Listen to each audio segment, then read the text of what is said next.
Before I get into the history of Flimbo's quest, I need to explain why this game means so much to me. Early on Christmas morning in 1990, when I was 5 years old, Santa brought me a Commodore 64 and this cartridge. A great family game, even though it did cause some sibling fights. The three other games on the cartridge were Fiendish Freddy's Big Top of Fun,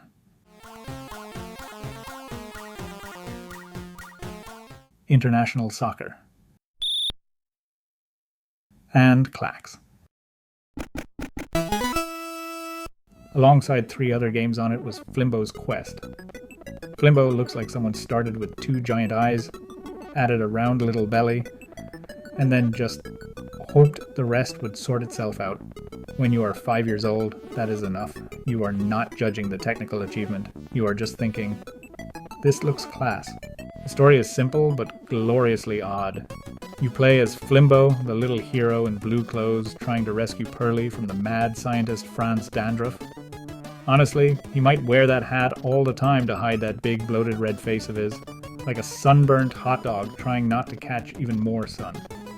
And Franz Dandruff is still one of the best villain names of the era. He sounds less like an evil mastermind and more like something a pharmacist quietly recommends after taking one look at you. According to the manual, Pearly is Dewdropland's reigning beauty queen, and Dandruff kidnaps her to drain her life force with one of his machines. So, under all the cheerful colors, this is basically a rescue mission against a fantasy science vampire. Lovely stuff for a kid's Christmas morning. Trying to stop Flimbo are the GUMs, the genetically undesirable mutants, while a greedy magician called Daz Bazian agrees to help. Even the helpful character somehow looks at your girlfriend being kidnapped and thinks, there's a business opportunity here. Coming back to it now, Flimbo's Quest turns out to be much more interesting than I realized as a kid. It is a 1990 platform game published by System 3, with releases on the Commodore 64, Amiga, Amstrad, CPC, and Atari ST. It looks like a harmless little platformer, and then you start digging and realize it has far more going on than Flimbo himself seems prepared for. And that is what makes it interesting to me now. It is not just a bright little platformer. It is a late C64 game with real technical polish, roots in the Dutch demo scene, an unreleased Spectrum version, and a cancelled sequel that somehow gets even stranger the deeper you go. This is where Flimbo's Quest gets more interesting than it first appears. The game is split into 7 sections of Dandruff's estate, and to move through them I have to collect scrolls and bring them back to Daz Bazian. Those scrolls turn into letters, and once the full magic word for that area is complete, I can leave through the correct doorway and move on. One of the smartest things in the game is how it handles the scroll carriers. There is not one single scroll monster. Different enemy types can carry the scroll. The game tells me which enemy species has one by showing its mugshot in the status area and in Daz Bazian's shop. Then, on the C64 version, the actual enemy carrying the scroll flashes on screen. So the loop is simple. Check the mugshot, find that enemy type, look for the flashing one, kill it, grab the scroll, and take it back to the shop. It is basically bounty hunting, except your hero looks like he should be waving at children in a theme park, not hunting down flashing enemies. Enemies can also drop money, items, weapons, and hearts. Money lets me buy more time, stronger weapons, and temporary invulnerability. So the game becomes a nice mix of platforming, shopping, and target hunting. Some enemies even turn into hearts, and if I collect the right combination of colored hearts, I get an extra life. This is one of those classic old game mechanics where the first reaction is what is happening here, and the second reaction is fair enough actually. I also love that Flimbo can only carry one thing at a time. So even the hero of the game has the organizational skills of a man leaving Tesco with too many bags and no strategy. A big reason people still remember Flimbo's Quest is presentation. The game has soft horizontal parallax scrolling, and on the Commodore 64 that was the sort of thing that made a game feel advanced straight away. It It gave the world more depth and helped everything feel smoother and more polished than a lot of platformers on the machine. It also just looks good. The art is colorful, lively, and easy to read.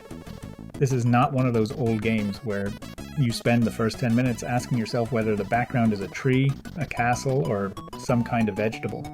The C64 credits list Laurens van der Donk, Dave Hogendorf, Patrick Widdeman, Arthur van Jol, Jaco van het Riet, Rein Auwehand, and Johannes Bjerregaard.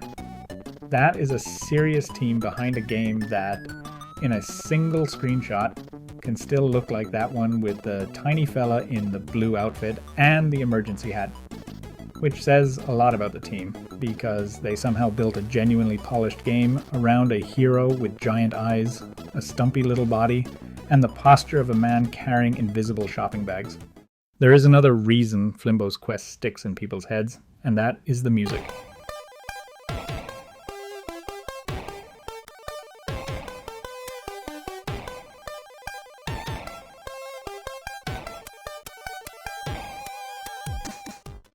The C64 version is credited to Rein Auwehand and Johannes Bjerregaard, and you can hear straight away that this is not just background noise filling space. It gives the game a real sense of bounce and personality. The graphics are colorful, the scrolling is smooth, and the music ties the whole thing together in a way that makes the game feel richer than a lot of platformers on the machine. I think that is one of the reasons the game stayed with me. Even as a kid, before I knew who wrote it or how any of it worked, the soundtrack made the whole thing feel bigger, brighter, and more alive. The soundtrack has so much bounce and color to it that half the game's charm arrives through the speakers.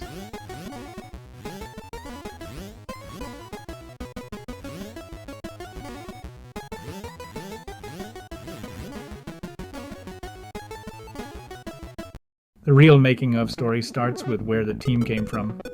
Flimbo's Quest is closely tied to the Dutch demo scene, especially the group Boys Without Brains, which started in the Netherlands in 1985, making C64 demos before moving into game development. At the time still in their teens, released their first game Hawkeye on the Commodore 64 in 1988, and both games later reached the Amiga through Euphoria.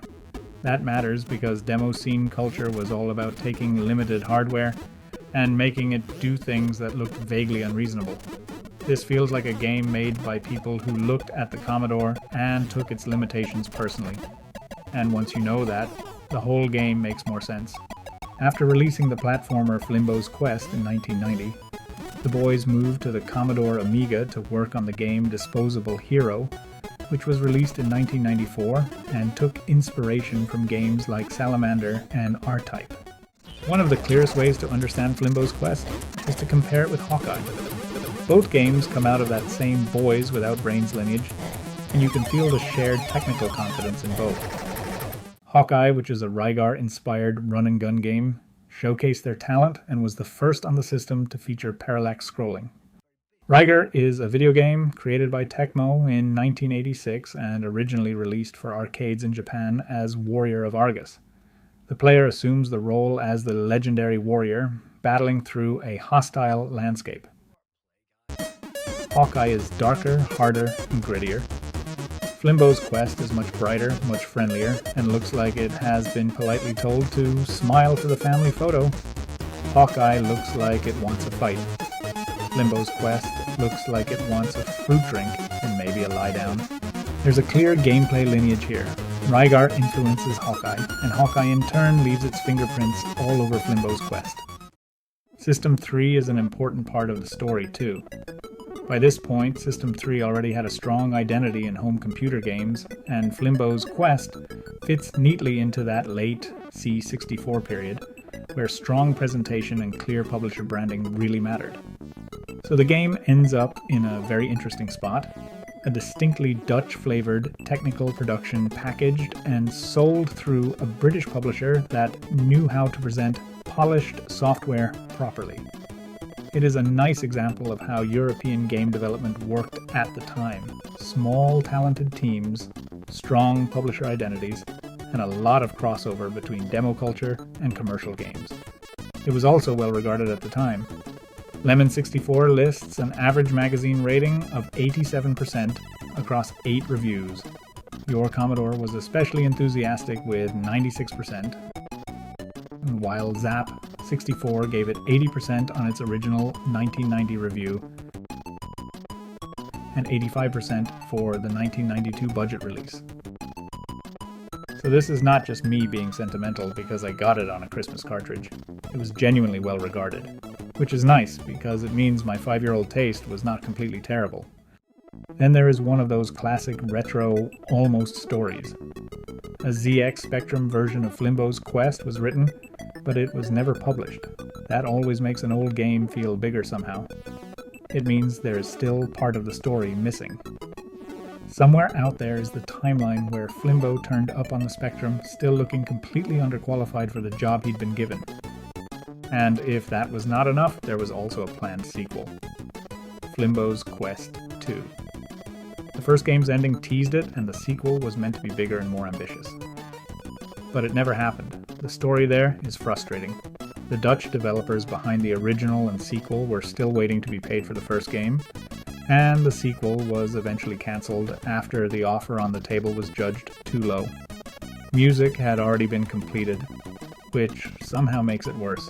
And then the story gets even stranger because there were actually 2 different ideas using the name Flimbo's Quest 2. A C64 sequel and a SNES concept that sounded more like a 3D isometric action-adventure in the style of Zelda. So there's an alternate universe where Flimbo stopped being a platform hero and became the star of some massive fantasy adventure, despite looking like he was promoted well beyond his skill set. So why does Flimbo's Quest still matter? What starts off looking like a harmless little platformer about a strange man in a hat turns out to have a surprisingly dramatic amount going on behind it. And that is exactly why it makes sense as the first episode in a retro documentary series. Not because it is the biggest or most famous game ever made, but because it's a colorful little platformer, a technically polished C64 game, and a small but memorable piece of European games history. And somehow, against all odds, a game starring a man who looks this underqualified ended up being genuinely brilliant. Thanks for watching. If you liked this video, consider subscribing. It's 100% free.